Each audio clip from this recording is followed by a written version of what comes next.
ये कहानी एक ऐसी यात्रा की है जिसमें रिश्तों की मर्यादा और मन के भीतर दबे एक अनकहे एहसास के बीच का अंतर धुंधला हो गया। मेरी बेटी पुलिस विभाग में कार्यरत है और उन दिनों उसकी एक महत्वपूर्ण जगह पर 24 घंटे की ड्यूटी लगी हुई थी।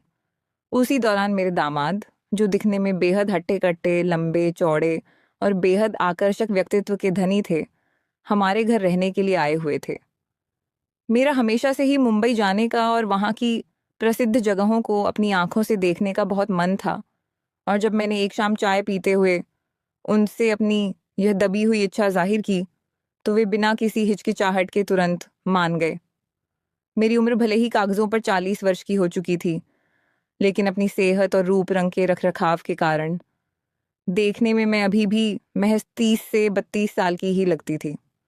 मेरा शरीर एक युवा स्त्री की तरह सुडौल और गठीला था। कमर सुराही जैसी लचीली और पतली थी। नाक तीखी थी और बड़ी बड़ी गहरी आंखें किसी को भी एक पल में अपनी ओर आकर्षित कर सकती थीं। मेरे चेहरे पर हमेशा एक हल्की सी लाली और मुस्कान तैरती रहती थी। मेरा वजन बहुत ही कम, महज 45 से 48 किलो के बीच था, जबकि इसके विपरीत मेरे दामाद लगभग 80 किलो के एक भरे पूरे मजबूत और सुडौल पुरुष थे। मेरे पति अक्सर अपने व्यापार और काम के सिलसिले में घर से बाहर दूर शहरों में ही रहते थे, जिसके कारण मेरे जीवन में एक अजीब सा सूनापन और अकेलापन हमेशा छाया रहता था। शायद इसी वजह से मन ही मन में अपने दामाद के इस ध्यान रखने वाले, मददगार और खुशमिजाज स्वभाव को काफी पसंद करने लगी थी, और उनके सामने आते ही मेरे भीतर एक अलग ही उत्साह जाग जाता था। जब हम दोनों मुंबई जाने वाले सफर के लिए मुख्य रेलवे स्टेशन पर पहुंचे, तो वहां का नज़ारा देखकर मेरे पैर ठिठक गए, क्योंकि वहां चारों तरफ यात्रियों की भारी भीड़ उमड़ी हुई थी।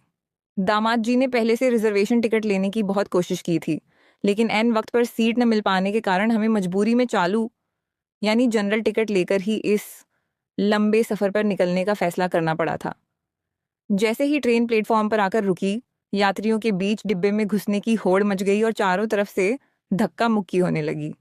स्टेशन पर इस भारी भीड़ और अफरा तफरी का पूरा फायदा उठाते हुए ट्रेन के दरवाजे पर चढ़ते समय दामाद जी मुझे दूसरों के धक्कों से बचाते हुए अपने दोनों हाथों के घेरे में लेकर आगे बढ़ा रहे थे। उस भीड़-भाड़ के बीच जब उन्होंने अचानक मेरा हाथ कसकर पकड़ा, तो उनकी मजबूत उंगलियों के सीधे स्पर्श से मेरे पूरे हाथों में और फिर रीढ़ की हड्डी तक एक अजीब सी मीठी गुदगुदी होने लगी। ट्रेन के भीतर का माहौल ऐसा था कि वहां पैर रखने तक की खाली जगह नहीं बची थी। लोग एक दूसरे से सटकर खड़े थे। किसी तरह अपनी ताकत का इस्तेमाल करते हुए और धक्का मुक्की करके दामाद जी को डिब्बे के एक कोने में बैठने के लिए एक बहुत ही छोटी सी जगह मिल गई। चारों तरफ लोग पसीने से लथपथ खड़े थे, और मेरे लिए तो वहां सीधा खड़े होने तक का कोई ठिकाना नहीं दिख रहा था। मुझे इस तरह परेशान और थका हुआ देखकर दामाद जी के मन में सहानुभूति जागी, और उन्होंने बेहद शालीनता और मदद के तौर पर मुझसे कहा कि मम्मी जी, यहाँ इस भीड़ में इतनी देर खड़े रहना आपके लिए बहुत मुश्किल हो जाएगा। मेरा वजन अच्छा खासा है और आप बहुत ही हल्की फुल्की हैं, इसलिए आप बिना किसी संकोच के कुछ देर आराम के लिए मेरी जांघों पर ही बैठ जाइए। शुरुआत में उनके इस प्रस्ताव को सुनकर मुझे लोक लाज और रिश्ते की मर्यादा के कारण थोड़ी हिचक महसूस हुई, लेकिन चारों तरफ की असहनीय भीड़, उमस और पैरों की थकान के कारण मेरे पास उस समय कोई दूसरा विकल्प भी नहीं था। जैसे ही मैं संभलकर उनकी मजबूत जांघों पर बैठी, वैसे ही मानो एक पल के लिए समय रुक गया और मेरे पूरे शरीर का रोम रोम अचानक से खड़ा हो गया। एक अजीब सी अनजानी सिहरन और तेज बिजली की लहर मेरे पूरे बदन में ऊपर से नीचे तक दौड़ गई। उनके भरे पूरे गर्म और मजबूत शरीर का सीधा सहारा पाकर मुझे एक ऐसा अनूठा, गहरा और सुखद एहसास हो रहा था जिसे मैं शब्दों में बयान नहीं कर सकती थी। ट्रेन अपनी पूरी रफ्तार से पटरी पर दौड़ रही थी और हर बीतते मिनट के साथ हम दोनों के बीच की दूरी पूरी तरह खत्म होती जा रही थी।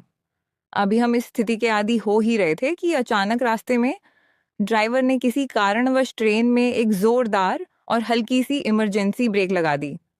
ट्रेन के उस अचानक लगे तगड़े झटके से हम दोनों अपना संतुलन पूरी तरह खो बैठे और सीधे नीचे लोहे के फर्श पर एक साथ जा गिरे। इस पूरी आपाधापी और गिरने के क्रम में मैं नीचे फर्श पर सीधे पीठ के बल गिरी थी, और दामाद जी का भारी भरकम 80 किलो का शरीर सीधे मेरे ऊपर आ गिरा। कुछ लंबे पलों के लिए हम दोनों के बीच का सन्नाटा गहरा गया और हम एक दूसरे की सांसों की गर्माहट को महसूस करते हुए पूरी तरह निशब्द रह गए। फिर दामाद जी ने तुरंत खुद को संभालते हुए अपनी दोनों मजबूत बाहों से मेरी पतली सुराही जैसी कमर को कसकर पकड़ा और बहुत ही सलीके से मुझे ऊपर की ओर उठाया। उठने, संभलने और खुद को स्थिर करने के इस पूरे सिलसिले के दौरान उनके हाथ अनजाने में बार बार मेरी पीठ, बाजुओं और अन्य जगहों को छू रहे थे। मुझे उनका ये पुरुषोचित और अपनापन भरा स्पर्श अंदर से बिल्कुल भी बुरा नहीं लग रहा था, इसलिए मैंने न तो कोई विरोध किया और न ही कुछ कहा, बस पूरी तरह शांत बनी रही। इसके बाद उन्होंने अपनी नजरें मेरे चेहरे पर टिकाईं। उनके मन में मेरे लिए एक बड़ी फिक्र और चिंता साफ दिख रही थी। जब उन्होंने बहुत ही धीमे स्वर में मुझसे पूछा कि देखो मम्मी जी, आपको कहीं भीतर या बाहर कोई गहरी चोट तो नहीं लगी है? आपको अभी कैसा महसूस हो रहा है? मैंने उनकी आंखों में अपने लिए उस गहरी चिंता और फिक्र को देखा तो मेरे दिल का कोना पिघल गया और मैं कुछ भी कहे बिना धीरे से उनकी तरफ देखकर मुस्कुरा दी। हालांकि जब मैं फर्श से पूरी तरह उठकर सीधी खड़ी हुई तो अचानक मुझे अपनी पीठ के निचले हिस्से और कमर में एक तेज असहनीय दर्द का एहसास हुआ। मैंने थोड़ा कराहते हुए और अपने हाथ को कमर पर रखते हुए उनसे कहा कि शायद इतनी जोर से गिरने की वजह से मेरी कमर की नस खिंच गई है या कोई मोच आ गई है। मुझसे सीधा खड़ा भी नहीं हुआ जा रहा है और बहुत तेज दर्द हो रहा है। मेरी ये बात सुनते ही दामाद जी फौरन हरकत में आए और उन्होंने बिना एक पल गंवाए अपनी सीट के नीचे रखे हुए बड़े बैग की तरफ कदम बढ़ाए। उन्होंने बैग की चेन खोली और उसके भीतर से एक छोटी सी शीशी में रखा हुआ शुद्ध सरसों का तेल निकाला। ट्रेन के उस धुंधले और एकांत कोने में जहां लोगों का ध्यान अपनी ही थकान पर था, उन्होंने बहुत ही धीरे धीरे और सलीके से मेरी साड़ी के पल्ले को थोड़ा हटाकर मेरी कमर पर तेल की बूंदें गिराईं और अपने हाथों से मालिश करना शुरू कर दिया। उनके उन चौड़े और मजबूत हाथों की कुशल मालिश का असर जादू की तरह हुआ और मेरी कमर के उस तेज दर्द में मुझे काफी हद तक राहत और आराम मिलने लगा। उस मालिश के लंबे दौर के बीच जब भी ट्रेन को कोई छोटा मोटा झटका लगता तो उनके हाथ कभी बहक कर मेरी कमर को तो कभी अनजाने में मेरी जांघों को छू जाते थे। उनके इस छूने से मेरे भीतर एक अलग ही तरह का सुकून और आनंद की लहरें उठ रही थीं। देर रात होते होते डिब्बे के सहयात्रियों ने सोने के लिए ट्रेन की मुख्य बत्तियां पूरी तरह बुझा दी और पूरे डिब्बे में अब सिर्फ खिड़की के पास लगी एक हल्की सी मध्यम नाइट लैंप ही जल रही थी। चूंकि हमारे पास बैठने और लेटने के लिए पूरे डिब्बे में केवल वही एक छोटी सी सीट उपलब्ध थी, इसलिए हम दोनों ने बिना कुछ बोले आपसी सहमति से यह तय किया कि हम उसी तंग और सीमित जगह पर एक दूसरे से पूरी तरह सटकर एक दूसरे की बाहों के घेरे में सो जाएंगे। पूरी रात ट्रेन की गड़गड़ाहट के बीच हम दोनों एक दूसरे से सटकर सो रहे थे। मजबूरी थी, जगह थी नहीं, जिसने हमारे बीच के सारे फासलों को हमेशा के लिए मिटा दिया था। जब सुबह की पहली सुनहरी किरण खिड़की के कांच से छनकर सीधे डिब्बे के भीतर आई तो हम दोनों की आंखें एक साथ खुलीं। रात भर के उस बेहद करीब और जादुई एहसास के बाद जब हमारी नजरें एक दूसरे से मिलीं तो हमारे चेहरों पर किसी अपराध बोध के बजाय एक बेहद खूबसूरत और गहरी मुस्कान तैर रही थी।